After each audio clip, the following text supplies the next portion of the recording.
اعوذ باللہ من الشیطان الرجیم بسم اللہ الرحمن الرحیم۔ میرے چینل کے ناظرین السلام علیکم۔ ملک شام کا ایک یہودی ایس مکہ سے کچھ فاصلے پر رہتا تھا۔ وہ جب بھی کسی کام سے مکہ آتا، وہاں کے لوگوں سے ملتا تو ان سے کہتا، بہت قریب ہے کہ زمانے میں تمہارے درمیان ایک بچہ پیدا ہوگا، سارا عرب اس کے راستے پر چلے گا، اس کے سامنے ذلیل اور پست ہو جائے گا، وہ عجم اور اس کے شہروں کا بھی مالک ہو جائے گا۔ یہی اس کا زمانہ ہے، جو اس کی نبوت کے زمانے کو پائے گا اور اس کی پیروی کرے گا، وہ اپنے مقصد میں کامیاب ہوگا۔ جس خیر اور بلائی کی وہ امید کرتا ہے، وہ اس کو حاصل ہوگی، اور جو شخص اس کی نبوت کا زمانہ پائے گا مگر اس کی مخالفت کرے گا، وہ اپنے مقصد اور آرزو میں ناکام ہوگا۔ مکہ معظمہ میں جو بھی بچہ پیدا ہوتا، وہ یہودی اس بچے کے بارے میں تحقیق کرتا اور کہتا، ابھی وہ بچہ پیدا نہیں ہوا۔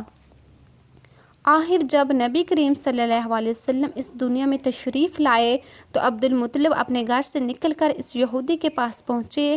اس کی عبادت گاہ کے دروازے پر پہنچ کر انہوں نے آواز دی۔ ایس نے پوچھا، کون ہے؟ انہوں نے اپنا نام بتایا، پھر اس سے پوچھا، تم اس بچے کے بارے میں کیا کہتے ہو؟ اس نے انہیں دیکھا، پھر بولا، ہاں تم ہی اس کے باپ ہو سکتے ہو، بے شک وہ بچہ پیدا ہو گیا ہے جس کے بارے میں نے تم لوگوں سے کہا کرتا تھا۔ وہ ستارہ آج طلوع ہو گیا ہے جو اس بچے کی پیدائش کی علامت ہے، اور اس کی یہ علامت ہے کہ اس وقت اس بچے کو درد ہو رہا ہے۔ یہ تکلیف اسے 3 دن رہے گی اور اس کے بعد یہ ٹھیک ہو جائے گا۔ راہب نے جو یہ کہا تھا کہ بچہ 3 دن تک تکلیف میں رہے گا، تو اس کی تفصیل یہ ہے کہ آپ نے 3 دن تک دودھ نہیں پیا تھا، اور یہودی نے جو یہ کہا تھا کہ ہاں آپ ہی اس کے باپ ہو سکتے ہیں، اس سے یہ مراد ہے کہ عربوں میں دادا کو بھی باپ کہہ دیا جاتا ہے، اور نبی کریم صلی اللہ علیہ وسلم نے ایک بار خود فرمایا تھا، میں عبدالمطلب کا بیٹا ہوں۔ یہودی نے عبدالمطلب سے یہ بھی کہا تھا، اس بارے میں اپنی زبان باندھ رکھیں، یعنی کسی کو کچھ نہ بتائیں، ورنہ لوگ اس بچے سے زبردست حسد کریں گے، اتنا حسد کریں گے کہ آج تک کسی نے نہیں کیا، اور اس کی اس قدر سخت مخالفت ہوگی کہ دنیا میں کسی اور کی اتنی مخالفت نہیں ہوئی۔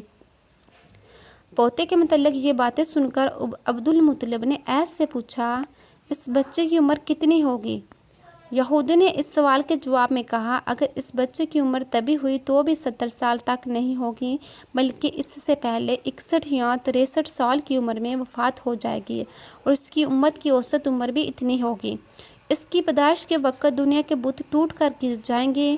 یہ ساری علامات اس یہودی نے گزشتہ انبیاء کی پیشگوئیوں سے معلوم کی تھی، اور سب بالکل سچ ثابت ہوئی۔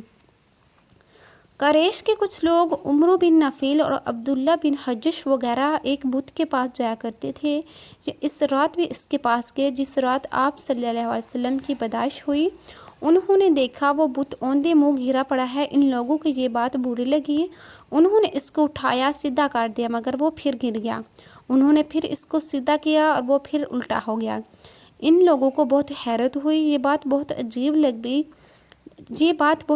لگی۔ تب اس بت سے آواز نکلی، یہ ایک ایسے بچے کی پیدائش کی خبر ہے جس کے نور سے مشرق اور مغرب میں زمین کے تمام گوشے منور ہو گئے ہیں۔ بت سے نکلنے والی آواز نے انہیں اور زیادہ حیرت زدہ کر دیا۔ اس کے علاوہ ایک واقعہ یہ پیش آیا کہ ایران کے شہنشاہ کسریٰ نوشیروان کا محل ہلنے لگا اور اس میں شگاف پڑ گئے۔ نوشیروان کا یہ محل نہایت مضبوط تھا، بڑے بڑے پتھروں اور چونے سے تعمیر کیا گیا تھا۔ اس واقعے سے یہ پوری سلطنت میں دہشت پھیل گئی۔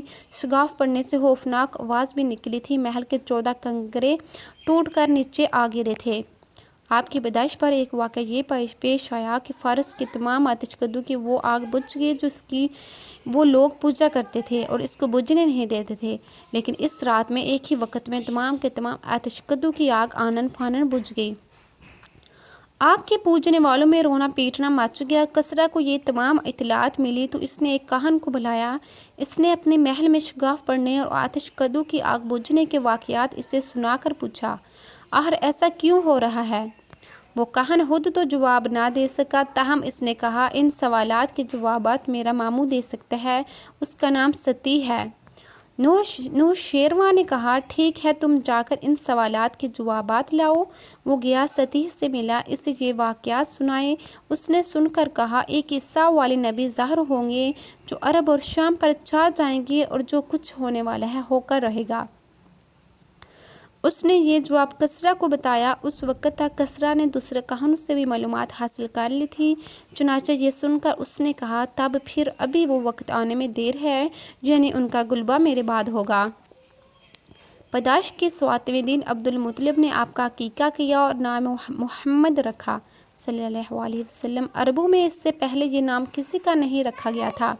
قریش کو یہ نام عجیب سا لگا، چنانچہ کچھ لوگوں نے عبدالمطلب سے کہا، اے عبدالمطلب، کیا وجہ ہے کہ تم نے اس بچے کا نام اس کے باپ دادا کے نام پر نہیں رکھا بلکہ محمد رکھا ہے، اور یہ نام نہ تمہارے باپ دادا میں سے کسی کا ہے اور نہ تمہاری قوم میں سے کسی کا ہے؟ عبدالمطلب نے انہیں جواب دیا، میری تمنا ہے کہ آسمانوں میں اللہ تعالیٰ اس بچے کی تعریف فرمائے اور زمین پر لوگ اس کی تعریف کریں۔ محمد کے معنی ہے جس کی بہت زیادہ تعریف کی جائے۔ اس طرح والدہ کی طرف سے آپ کا نام احمد رکھا گیا۔ احمد نام بھی اس سے پہلے کسی کا نہیں رکھا گیا تھا۔ مطلب یہ ہے کہ ان دونوں ناموں کی اللہ تعالیٰ نے حفاظت کی اور کوئی بھی یہ نام نہ رکھ سکا۔ احمد کا مطلب ہے سب سے زیادہ تعریف کرنے والا۔ علامہ سہیلی نے لکھا ہے کہ آپ احمد پہلے ہیں اور محمد بعد میں، یعنی آپ کی تعریف دوسروں نے بعد میں کی، اس سے پہلے آپ کی شان یہ ہے کہ آپ اللہ تعالیٰ کے سب سے زیادہ حمد و ثنا کرنے والے ہیں۔ پرانی کتابوں میں آپ کا نام احمد ذکر کیا گیا ہے۔ اپنی والدہ کے بعد آپ نے سب سے پہلے صوبیہ کا دودھ پیا۔ صوبیہ نبی کریم صلی اللہ علیہ وسلم کے چچا ابو لہب کی باندی تھی۔ ان کو ابو لہب نے آپ کی پیدائش کی خوشی میں آزاد کر دیا تھا۔ صوبیہ نے آپ کو چند دن تک دودھ پلایا۔ انہیں دنوں صوبیہ کے ہاں اپنا بیٹا پیدا ہوا تھا۔ آپ کی والدہ نے آپ کو صرف 9 دن تک دودھ پلایا۔ ان کے بعد صوبیہ نے پلایا۔ پھر دودھ پلانے کی باری حضرت حلیمہ سعدیہ رضی اللہ عنہا کی آئی۔ حضرت حلیمہ سعدیہ رضی اللہ عنہا اپنی بستی سے روانہ ہوئی۔ ان کے ساتھ ان کا دودھ پیتا بچہ اور شوہر بھی تھا۔ حضرت حلیمہ سعدیہ رضی اللہ عنہا دوسری عورتوں کے بعد مکہ میں داخل ہوئی۔ ان کا خچر بہت کمزور اور مریل تھا۔ ان کے ساتھ ان کی کمزور اور بوڑھی اونٹنی تھی، وہ بہت آہستہ چلتی تھی۔ ان کی وجہ سے حلیمہ رضی اللہ عنہا قافلے سے بہت پیچھے رہ جاتی تھی۔ اس وقت بھی ایسا ہی ہوا، وہ سب سے آخر میں مکہ میں داخل ہوئی۔